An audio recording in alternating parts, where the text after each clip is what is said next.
Hello. Hi, Hi, Erin. Linda. So good to see you. It's so good to see you. Everyone, today, this is welcome to another author spotlight for Rabbit House Press. Um, this is an exciting new chapter of our new author spotlight, which is talking with authors who were published elsewhere around the country. And today I am very excited to introduce you to my friend Linda Solomon, who just released this gorgeous book about Oh, Aretha Franklin of photos, The Queen Next Door. Now, Linda is an award-winning photojournalist. She's in the Michigan Journalism Hall of Fame. She, for years, was the photojournalist for the Oscars, which is my favorite show all year, and many, many things which we're going to talk about. But Linda, welcome. oh, it's so good to see you. We should tell everyone how we met. I Yes, was just so thrilled to meet you during the Kentucky Book Festival. We were both there. You were signing your books. You were introducing your authors from Rabbit House Press. We were yeah. with another author, a dear friend of ours, Denise Lutz. Yes. And and I was so fortunate to meet you. And it was the highlight of that entire weekend was getting to know you. We just had so much fun. We did have so much fun. Oh my We gosh. And did. we'll It say was hello to Denise. so great being with you. I mean, we started on Friday night at, an I was author. there with Junebug versus Hurricane, my book Junebug versus Hurricane. Yes, and we had, an author's reception, and that was my first time in Lexington. But you Yes, made me feel so welcome, and you and Denise were just fabulous to me, and it was just one of the best weekends. I'm wondering if they'll be able to even have the festival this year. I don't know if they will, but you were staying right up the road from where I am now, and Denise Yes. gorgeous farm in Woodford County. And it is, I mean, that is a place to vacation no matter what. Gorgeous farmhouse. And so that was, and then and we went to dinner at the Heirloom in Midway. Yes, and just seeing, the beautiful countryside, and I just loved it. I did a book about horses, and so it was so much fun for me to go to one of the best cities in the world, if you love horses, certainly is Lexington, Kentucky. I want And to, since you yes, and mentioned that, I want to go ahead. I'm going to show you all during the interview some covers of Linda's books. And I'll have to share my screen, so it's a little bit awkward. But I want to show you this gorgeous book, all of you horse lovers out there. yeah. This book that she wrote called Horses, People We Love. What is it called? The Horses. People we know, horses they love, and Robert Redford is on the cover. And People in the We book, Know. it Horses. features various celebrities and their love of horses, and the photos were captured on their farms and at their ranches all throughout the United States. So I just had the best time. I worked on that book with my sister, Jill Rappaport, who was with the Today Show for many years, who has horses. And we had a wonderful time going around the country and doing stories with Morgan Freeman and Richard Gere and Paul Newman and Robert Redford. I mean, it was just a dream. That book has the most gorgeous pictures. And so who all is in the book that you photographed? Robert Redford. Yes, we started with Redford because, he's the cover. And we went to his beautiful ranch in Sundance. And then we did a story on Clea Newman, the daughter of Paul Newman and Joanne Woodward. And we went to the beautiful, beautiful stables where she has her horses, and so that was in New England. So the book really captures celebrities all over the country, and I was able to visit their farms and ranches, and I had the best time. And I think, sharing their love of horses was just so special. And a lot of the kids are involved in the book of the celebrities. So you get to see a side of a celebrity that you rarely get to see. Right. And then, of course, they're gorgeous horses. Yes, yes, that one of Robert Redford. I think I have a close-up of Robert Redford. Yeah. When And his mare. again, because that is so, I can't believe you took that picture. Can't believe you're close to him. That's his mare, Charm, a Palomino, and that horse was gorgeous. I mean, that horse, let me Ms. see. I have Movie it up star here. gorgeous, just like Robert Redford. Um, let's see. Oh, I've got that. Okay, so let me show you. I believe that that is right here. Yeah, more of a close-up of the cover. And so, And that's his background, you know, in Sundance, Utah. It's just beautiful. oh, so you were just out there in the country. Did you ride too? You know, as a child, I did ride, but my sister is the one that continued with her passion and love. And I just love photographing horses. My favorite horse in the book was a Haflinger owned by Kim Novak. And that Oh, horse was so adorable. I mean, he was like just almost like a big golden retriever. oh my gosh. Aw. So I had a great time. So for me to come to Lexington, Kentucky for the first time and to be in horse country, it was a dream come true for me. And that was a year ago, November, when we had a chance Wow.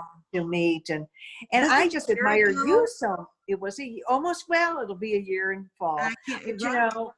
it seems to, time, even though we're, we're in a We're pandemic going to take and we're going to every take day our feels like Sunday. Time has gone by rather quickly, believe it or not. But yeah. meeting you, and I'm so in awe of what you do with Rabbit House Press as a woman who has her own publishing house and as an author and as a journalist, you are just fabulous. And Thank, I just admire you so much. thank And you. of course, your incredible heritage and history is just also to be admired. And oh, when I told my husband I met the granddaughter of the Honorable Happy Chandler, he couldn't believe it. He said, Oh, "Oh my God, he's good. one of the most beloved human beings ever." So that was just quite a thrill for me to meet you and see your beautiful home. Thank you. Thank you, Linda. And you know what? We have another shared history. Did you tell your Uh-huh. husband about that? Yes, I That we did. both spent time during an era, a very exciting era and different era in Miami Yes. at the Jockey Club. That's at the Jockey Club. He got a kick out of that. And yes, and so, it was meant to be that we meet. It was. But and again, you just made me feel so welcome and so, happy. The And we got to perfect hang word out to with, describe your beautiful heritage. But, it was just one of those happy weekends I'll never forget. I, And I'm hoping we'll get to see each other in person. This is our way of continuing to connect, and thank you. But it was all, you know, happened, in Kentucky, and I will continue our friendship forever. forever. And we're going to do that driving around, have like a road Yes, trip yes. around Kentucky and hopefully drive around. I told Denise I'll jump in the car and go up to Michigan. You're calling from, I mean, we're talking to you from right outside of Detroit? Right outside of Detroit. And that's, Aretha, of course, was our queen. And I met Aretha the very early part of the 80s because I was a columnist. Linda's latest book. This is the book Thank that you. she had at the Kentucky Book Fair, by the way. And this is how we met and had our fabulous, fun-filled Women's Weekend. Along with Yes. Linda Bruckheimer, we hung out with Linda Bruckheimer, which was really Oh, she was amazing too. And, that was just so much fun. But, it's all about, Tell us about this, The Queen Next Door. well, I was a columnist in the 80s and I met Aretha for the very first time, even though, growing up in Detroit, I had the opportunity to meet many of the Motown stars. Now, Aretha was never with Motown, but Detroit was her home. She was born in Memphis, but her family moved early on to Detroit. And she had moved in the 60s to LA and New York, and I never had the chance to meet her as a kid. But when I started my column, Barry's going to add something there. Oh, yes. Barry wanted me to add that Aretha wasn't with Motown, but later she joined, Arista Records. And of course, she was with Atlantic and Columbia in the early days of her career, but she was never with Motown. She was actually too big for Motown. Motown was a fledgling company in the early days, and Aretha was already a major star. So when she came back home in the 80s, I went down to a television station to meet her. And I waited for her as she arrived. And I said, "May I photograph you? I have a column in the Detroit News. I'm such a huge fan, Miss Franklin, and may I take one photograph?" And she said, "Certainly." And I followed her in as she walked into the station. She was on a local talk show in Detroit, and she was playing piano, which was just heavenly to see Aretha accompany herself, at the piano was just Wow. so incredible. And so with that, I followed her into the TV station. And I asked her as we were walking in, I said, may I take one more photograph? As photographers One more always. photograph. Yeah, we always seem to want one more. Yeah. And I followed her in this, to the station, and she said, of course. And I did a column. And after the column appeared, there was a pink slip with a message that she had left for me at the Detroit News. I couldn't believe it. And she's asked me to call her.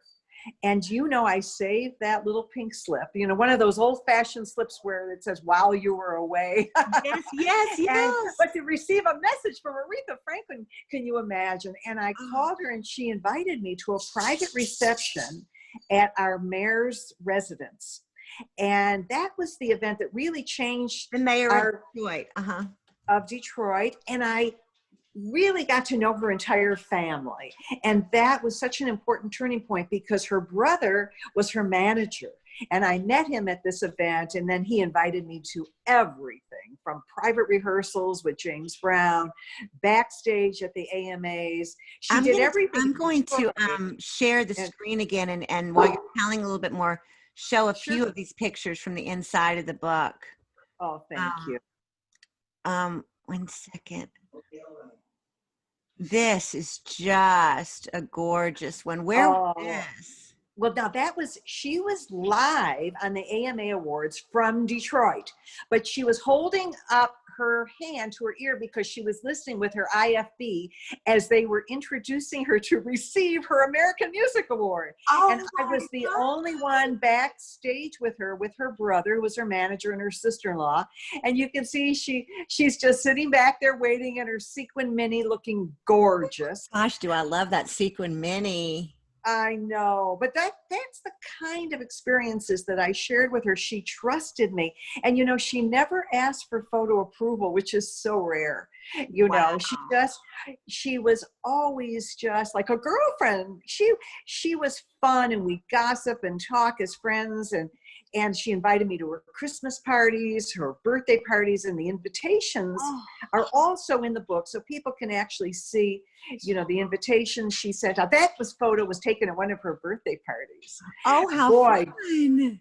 Did she go all out for her birthday parties? Aretha.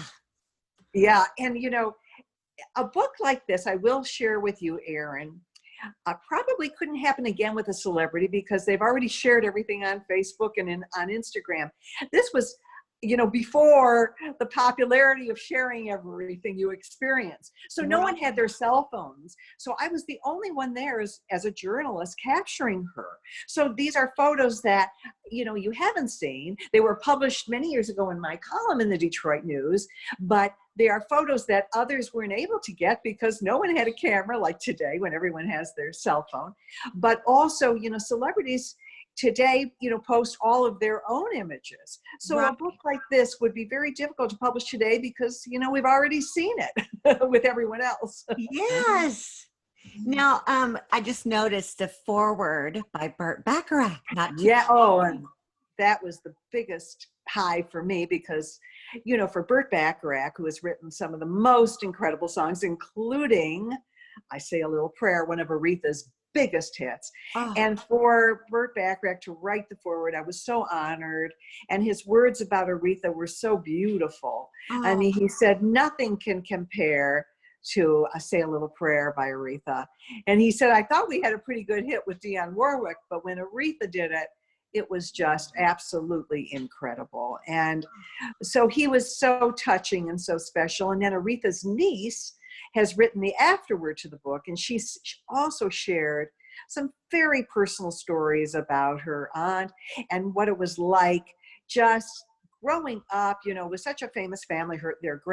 Aretha's father was so noted and so famous, the Reverend C.L. Franklin.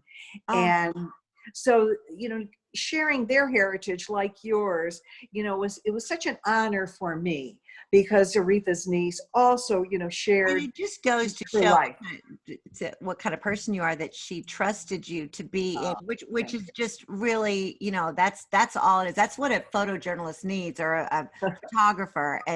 And so that was just, a beautiful thing that she noticed in you. I have to mention that this is published you're, by you're it's so not sweet. this is published by Wayne State University Press. Not, I wish it was by Rabbit House Press, but I do too. But it was okay. published. If I had only met you a year before, but I felt that, Aretha would want the book published in Detroit because as a lifelong Detroiter, I it mean, shows her philanthropy. You know, well, Aretha even, they did an amazing job. This oh, thank always you. on my coffee table, and it's a Thank you. gorgeous book. I hope that everyone, where can people find it if they want to get Well, it? you can certainly at bookstores, and on Amazon, and certainly, through Wayne State University Press. But, the major bookstores All the major have, bookstores and Amazon. yeah, You've been Barnes all and Noble. year promoting it, because I've seen it. There's been party and celebration Oh, on we had here. some big launches. We did a big launch at the Detroit Institute of Art, and Isaiah Thomas participated in that, the former mayor, the former governor, and Aretha's family, and they shared their stories about the Queen. And the title of the book is based on Aretha's own quote. She said, "When I'm not on stage, I'm the lady next door." So the book shows the very regal Queen of Soul, and it also shows the lady next door because Aretha did her own grocery shopping. I mentioned in the book, I often would see her at Kroger, and Oh, she would was you? always at Kroger. And I went up to the cashier and I said, Aretha is in the produce aisle. And the cashier looked at me, said, "She's always here." So she was She very was. much the lady next door. And as I mentioned in the book, she let me photograph her in her sneakers in rehearsal with James Brown, the one and only concert the Queen of Soul did with the Godfather of Soul. And she's just with her script and wearing her red leather jeans and sneakers and no makeup. And she never once said, "Let me see that, Linda." She was very trusting. Wow. She gave journalists their respect, and I will always respect her. She was just, what can I say? She was our queen. It was Yes. an honor to have known her. And, many years ago, I received a Facebook request from a name that I did not recognize. And sometimes you take a pause when you don't know someone. And then I received a phone call and I hear that beautiful voice, "Linda, it's Aretha calling." And she always would say, "Aretha Franklin." Like, Oh duh. my God. And I said, "Hi." And she said, "How come you didn't agree to have me on your Facebook?" I Oh, said, "What do you mean by that?" She said, "Well, you did not accept me." I said, "Aretha, what are you talking about?" She said, "Well, I didn't use my real name." I said, "Well, what name did you use? Should I use the name Kay Cunningham?" I said, "Oh, well, I didn't know. I'm sorry." And after she passed away, Erin, what can I say? We were all devastated. And I was just mourning her and wanted just to go back through our history and look at everything. And I started to look back through our Facebook history, and I realized that one of the most incredible icons only had 22 friends on Facebook. And I was very honored that oh she my gosh. included me in one of the 22. Oh my gosh, that is amazing. And 22 is such a lucky number, I know, It's my for favorite me number. too. But and I was the photographer. I was chosen by the That's family. truly, you're part of the family, basically. Well, when I think I was chosen to be the photographer at the memorial by the family. Oh, And so wow. I was the only photographer at the private memorial. And then, of course, at Greater Grace Church, President Clinton was there, and everyone, Smokey Robinson, Stevie Wonder, and everyone sharing their beautiful love for Aretha. It was so touching just to be there, all day. But Jennifer Hudson, I got to meet her, of course, who's portraying Aretha in the movie Yes, yes, Back. That's I coming saw out. that coming up. Tell me, can you talk for a minute on how you became such a world famous photographer.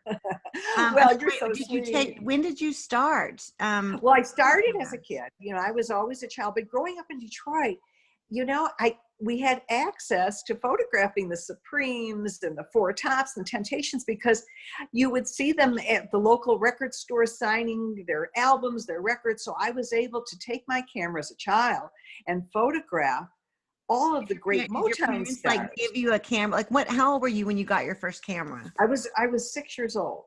And so I was, quite young, but I had, the ability to see all these great Motown stars. I always had my camera. So, with that said, I started my love, quite young. And then, professionally, I started in the 80s. So I've been doing it a long time, and I love what I do. It's not really work, because I've met every person I've ever dreamed of meeting. And I think the photograph I'm probably most, I guess, if there's one photo that people have enjoyed the most, it's certainly someone from Kentucky. And it's a photo that I'm very proud of. It's of Muhammad Ali. Oh, let me share the screen and share that. And it's actually a photo of the photograph that was actually in a gallery. Wow. And I photographed it on the wall in the gallery. But it's a photo that I just will cherish because I only had 20 seconds to capture him. And he was actually in a limousine. He was in Detroit. And I said, would you show me that famous fist?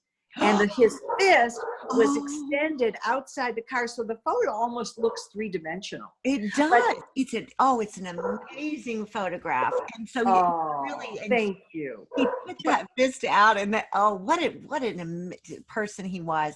My grandfather knew him. My dad got to meet him, and I can only imagine their stories and what it was like. Most famous Kentuckian.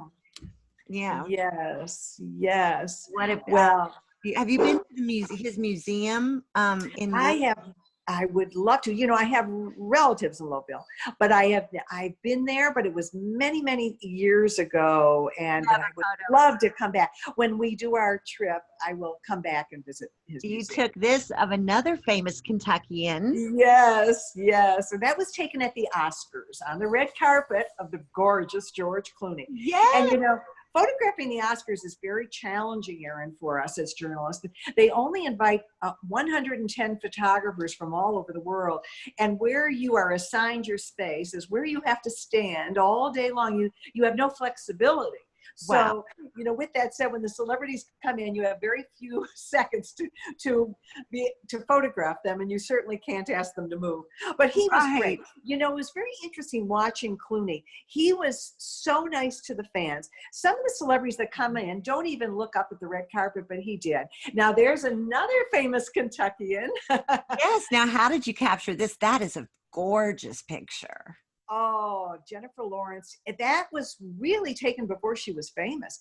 And, she was one of the first stars to arrive on the red carpet. It was in LA, it was about 4:00, and there she is, and she was so exquisite. But this was way before she received her Oscar. And, she was just getting to be well known. Yes. But what a gorgeous creature she is. She absolutely is. Yes. And so talented. I saw her in, let me stop share. I saw her in her first movie.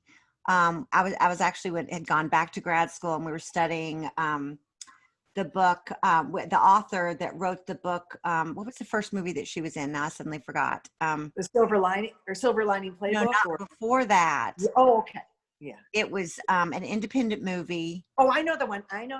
Well, she was in, it's slipping by me, but it'll. Author of that book. I'm sorry, we're at a book thing, and I forgot. But anyway, it was a wonderful book, and I saw the independent. Was it Lord of the Rings? She was in that too, wasn't she? No, it was an independent movie. An independent. Okay. And it was a fabulous movie, and my friend Dale Dickey was also in it. But anyway, I saw the movie because I'd read the book, and I just was like, wow, she's fabulous. And then she's so natural, everything about her, she's just, speaking of Silver Linings Playbooks, have you ever photographed Bradley Cooper? Oh, I have. So I cute. could walk over and get that photograph. It's right in my hallway here. Oh, well, anyway. You like him too? I will. love Before we end our little chat, I'll show you that photo. and But yes, and it was also at the Oscars. At the Oscars, I photographed about everybody because I photographed the Oscars for 32 consecutive years. oh So my gosh. so it was so much fun. I photographed a young Angelina Jolie when she was 9 years old. Oh, And I also with her photographed her. father. Yeah, she was with her father on the red carpet. That's what's so rare about the Oscars, that the celebrities who protect their families so much do bring their children and their parents to the Oscars. And to me, that's always been the best part, because you get to see the celebrities with their families. And, I have photos of Robin Williams with his mother and Whoopi Goldberg with her daughter, and just, intimate photos, Denzel Washington with his wife when she was expecting twins, and so all sorts of photos with their families that are very intimate and special, and that was always the best part for me. Yes. What an exciting thing to do every year for 32 years. It was hard work, but it was exciting. I mean, it's like, here, I've watched it for 32 years on. Sure. And one day, still think I'll be there someday. Maybe I'll be, I'm going to ask my husband to, Erin would like to see the photo of Bradley Cooper that's on the stairway. Do you want to get that for us? And then I'll hold it up for you. Since you've asked. Good. And I have a couple others.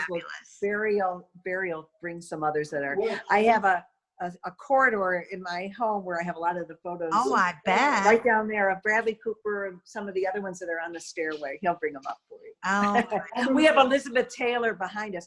That was a photo I had taken of Elizabeth Taylor, but I changed it. I kind of did an Andy Warhol sort of feel to it. I love that. You like it? I love that one it. was a very traditional photograph that I changed.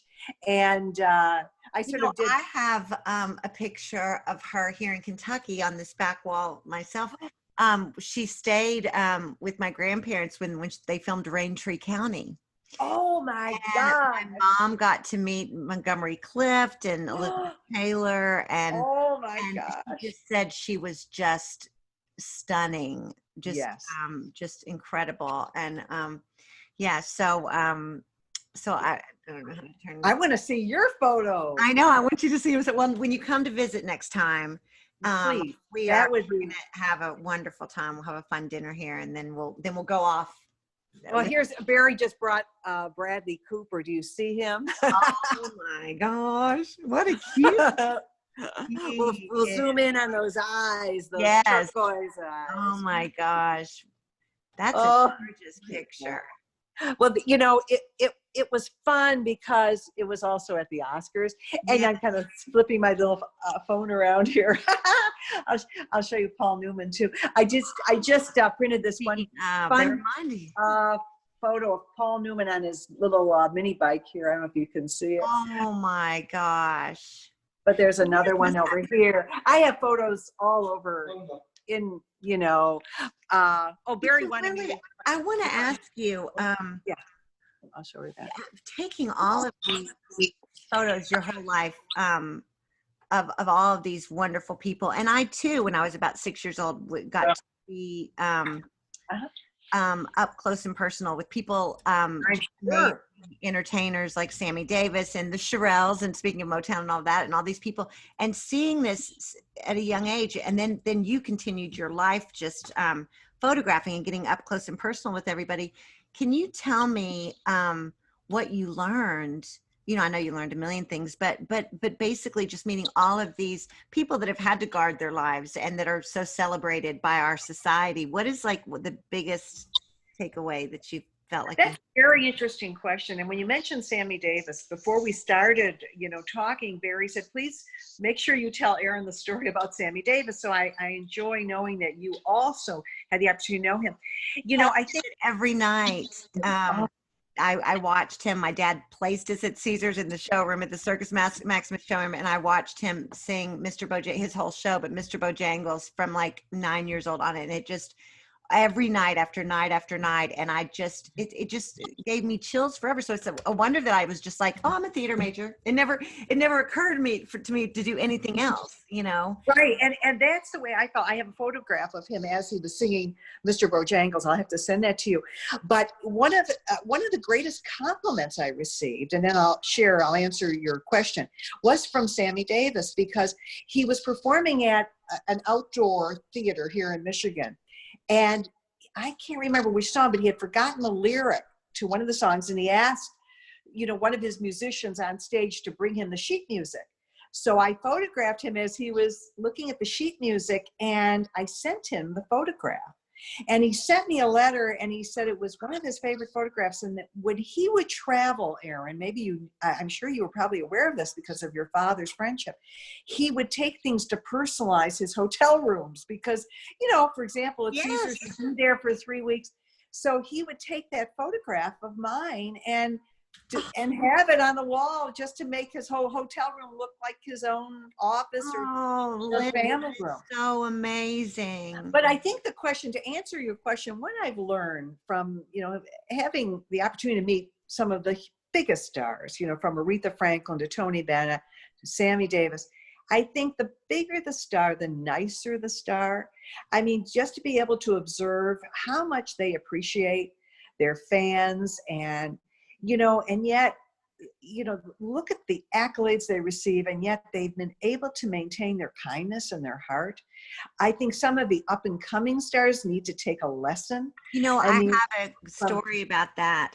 Exactly is, I was in Fear and Loathing in Las Vegas with Johnny Depp. And another, directed by Terry Gilliam. And I just had a little part. I was the cocktail waitress. I was doing something. I got all kinds of floozy roles. I think and all the showgirl stuff I grew up watching, that always came naturally. But Johnny Depp, I had just about a couple months before had a little guest spot, which was a bigger part on this TV show, which I will not mention because of it. But the star and the other person that were not well known that I really haven't seen since. When I had to do my close-ups, they were nowhere to be seen, and I had a pretty big part. I was they were nowhere to be seen, and I was just acting to the camera. Yeah. When I get on the set of Fear and Loathing in Las Vegas, Johnny Depp, and I'm playing the cocktail waitress with 5 lines. He is behind the camera going, just acting with me and just being there for me. And Benicio did the same thing. And they were like, go get him, Tiger. And they were so supportive and so kind and so warm from the minute. And isn't that wonderful to hear? Yes. And that just makes them so much more endearing because, when you think, this is the way he really is. I mean, look how kind he was to you, to be able to give you that kind of confidence, to show how much he supported you, was something you'll remember forever. Yes. And I think just, the experiences I had with Aretha, the same thing. I mean, I'll never, ever, ever not appreciate what I learned by just observing her. And the kindness that she shared with me and the respect she gave me as a journalist, treating me with respect, not second guessing me by saying, let me see that. And I'll give you an example. When Tony Bennett was in town, and I have gotten to know Tony Bennett really well, and he's just so fabulous in every sense of the word. But he was performing in Detroit with Lady Gaga, and his publicist called and said, Linda, I have to apologize. I know that Tony is going to be very upset, but Lady Gaga will not allow anyone, unless you sign away your life, to photograph the two of them together. And she said, take a look at what you're going to have to sign. And I said, I don't even bother sending it. I'm not doing that. Yeah. And she wanted a photo approval. She wanted to own all the rights. Before I could publish anything, she would have to have 10 people review it. I said, I'm not going through this. Now, a Sammy Davis would never ask that. Right. A Tony Bennett would never ask that. They treat the journalists with respect. And with that said, I said, forget it. I'm not even going to bother bringing my camera. So his publicist said, well, Linda, you are Tony's guest. So I said, well, I really appreciate that, but I will not have my camera with me. And it was the only time that I have not photographed Tony in concert. And I have photographed him every year. You know, he just turned 94 and still performs. But I wasn't about to Did you get go pictures into all. when he was singing with Amy Winehouse? Oh, I didn't have that chance. You know, he didn't, you know, I wish I could have had that opportunity. And I She was love their collaboration. so And I know how close he was to her and how devastated he was oh, with her passing.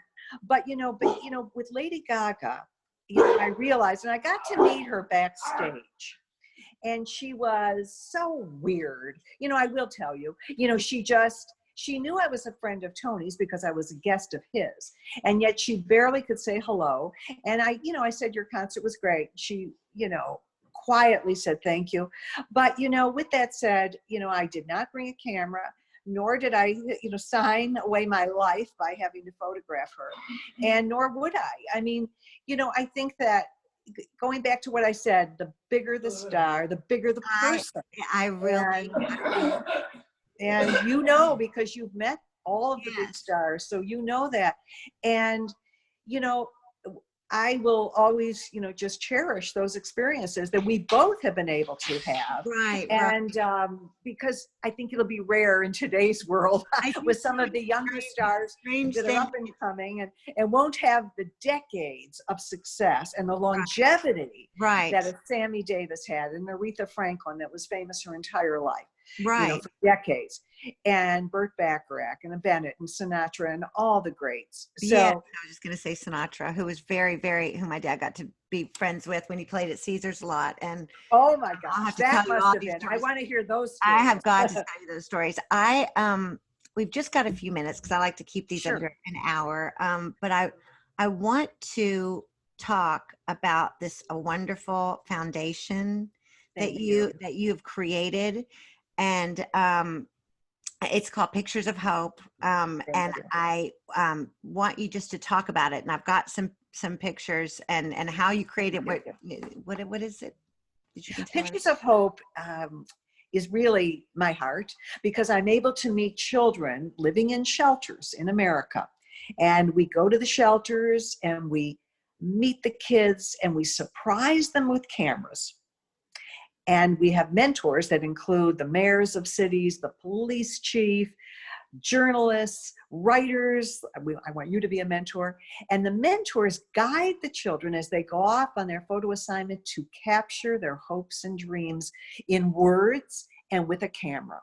And so you go to I'm going to take a picture. Homeless shelters. And the children that are there, instead of just, you know, saying hello and giving them something, you give them a chance you give them a camera and say, go out and take a picture of your and share your dreams with us. Share your dream with us. And tell us what those dreams are. So they first, with their mentors, they write down their hopes and dreams. And then they go off and they photograph them. And we create cards, greeting cards. And 100% of the proceeds benefit the shelters where the children live. 100%. That is amazing. Every penny goes right back to the shelters. And so many children have been able to change their lives because of the photos they've shared. And thanks to the media shares these images in the paper and on television. And you say Meredith Vieira's done several.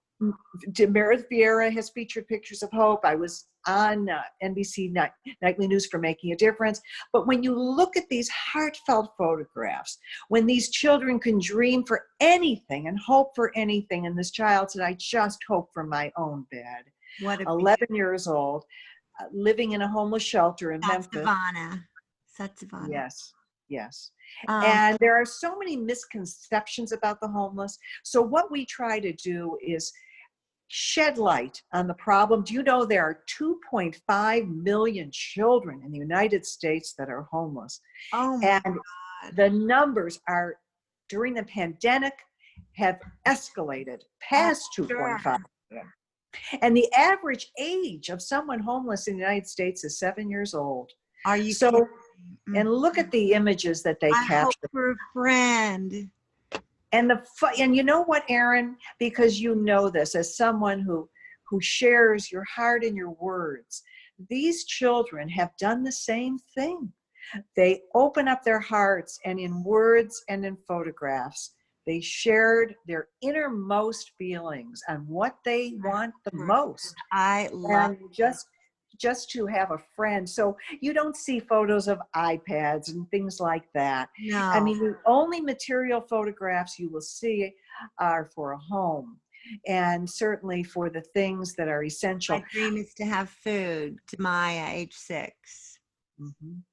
Now this is in America, Yeah. all over. I've been to 52 cities, sharing pictures of hope, sharing the images captured by the children, and sharing their hearts. I And really want, and you've not done pictures of hope in Kentucky yet. I want to. I So really want let's to help you, or I bring it want to there. be involved, and do anything that I can do. Yes, I mean, identify a shelter that has a women's transitional shelter with children, and we will come there and bring people A woman's transitional shelter with children. shelter Mhm. and bring the people that they can learn from, like you, who will Mhm. share I would your love knowledge, to do that, and your I know Mark talent, would love to do and that get too. these kids, because many of these children, they're homeless, they have a difficulty in spelling and a difficulty in reading. Mhm. So, with someone like you would be the most ideal mentor, I would because love I'll never forget, and this will touch you, one of the sponsors of Pictures of Hope, a Chevrolet dealer in San Antonio, came up to me and he said, Linda, my heart is breaking because the child I'm mentoring doesn't have one dream. And I said, what do you mean? He said, well, he just is sitting there and I can't. And then he came back 10 minutes later. He said, I just realized he cannot spell. So, and he was 10 years old. So with that said, we are trying to create awareness I for know these children. people in Kentucky that are, 45 years old and can't spell. Right. And so, we need, Kentucky is in dire need of this kind of help and this kind of inspiration. And Yes, it's a very personal program because it's one-on-one. There are so many organizations where we can send money, but this is a program where you are personally helping when you go in and you mentor, and you're taking time, and it just involves a few hours of your time. And then we would come back and have an exhibition where the kids can feel so special, that yes, the and have their mentors that are photos up, and heroes. they take. So Yes, we we're going to talk in detail later of how I can, try to get in touch with the governor and the shelters, and I'm sure the mayor, oh, thank you. mayors Thank you. would be like to be involved, and we'll try to and then have a beautiful exhibition of their work. Yes, of their dreams, because that's what changes their lives. I will tell you, the president of a very small college happened to see the story on the NBC Nightly News, and he called me and he said, I was so touched by a child whose dream is for college education. And he said, I'm going to grant full tuition college scholarships. So we've been able to grant many, and it's been amazing. I mean, just because of this wonderful man, Dr. John Comerford, who's at Otterbein University, I mean, who's granting full tuition scholarships to kids who participate in Pictures of Hope. Oh, And and they're all first generation. All of we call our dream scholars, they're all first generation. Their parents could never afford to attend college. And two of our dream scholars are graduating in 2021. oh my gosh. Oh my, And one of our dream congratulations, and scholars, bless you for doing this. Bless oh, you well, for doing it this. Erin, but it's not me. It's so many people like you who care so deeply, and will share their hearts and their time to show I these feel children like their dreams are important. I have was just thinking about that this morning, is that I've had my 20s and 30s extra selfish time and just wanting to get what you want to do, go Oh, do, and then your 40s of figuring something out, and now mhm. in my 50s it's like, if I feel I still have ambitions, still want to go to the Oscars, still want to have a best-selling book, still want to do all this stuff. But I also feel like what I would really like to do with the rest of my time on earth is share and help people, because You that's bet. all that's really going to matter when, and I just want to Mhm. to do those of us that are blessed to have all these amazing, wonderful relationships and women friends, and whether we Mhm. can go do something and make the difference in people's lives. I want to do that. I think you're right. And during the pandemic, so many friends have said they're depressed. They don't have their work, but you can volunteer. You can do these kinds of things virtually, where you can mentor a child virtually. Take your time to help someone else. Helping someone else, makes you feel good when No, you're it is. going through your own sadness and your own feelings of loneliness right now. This is a tough time we're all going through. It is. So, And then there was a movie, some movie I was just watching, and they said, I think maybe it was Life Itself, but they were talking about the old story about somebody was walking around and this little kid was throwing all the fish back in the ocean, and he had fish and fish and he was throwing them in the ocean, throwing them in the ocean, and some man came by and he said, "You're not going to be able to throw all those fish back in the ocean, and it's not going to make a difference. You're not going to be able to make a difference." And then he picked up a fish and threw it in the ocean, and he said, "Made a difference to that fish." see, You and know, that's what it's all about. It's that one-on-one change that you can make in someone's life. And you don't have to, it's just one person. If you can change one yeah, person's life, yes, and you that's what good life person is all deserves. about. Yeah. Oh, Barry wants me to add something. What, Barry? Yeah, well, Barry wanted me to say that Pictures of Hope is a 501c3 nonprofit, of course, and people can look on my website to find out What is about the your website? cards. Well, is Yes, there?